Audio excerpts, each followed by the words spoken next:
موجز الأنباء على النمسا ميديا، أهلا بكم.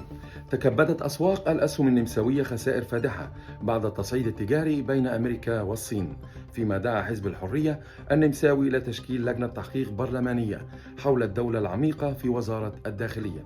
بينما اعتبر المستشار الفيدرالي كريستيان شتوكر أن الاتحاد الأوروبي يجب أن يتبنى موقفا قويا ردا على الرسوم الجمركية الأمريكية التي ستؤثر سلبا على الاقتصاد النمساوي.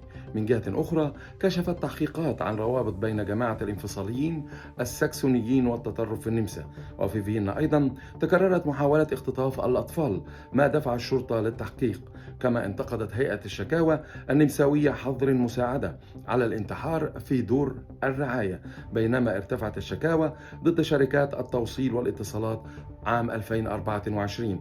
وأخيرا، لقيت سيدتان مصرعهما في حادث سير مروع على الطريق السريع آتسفاي.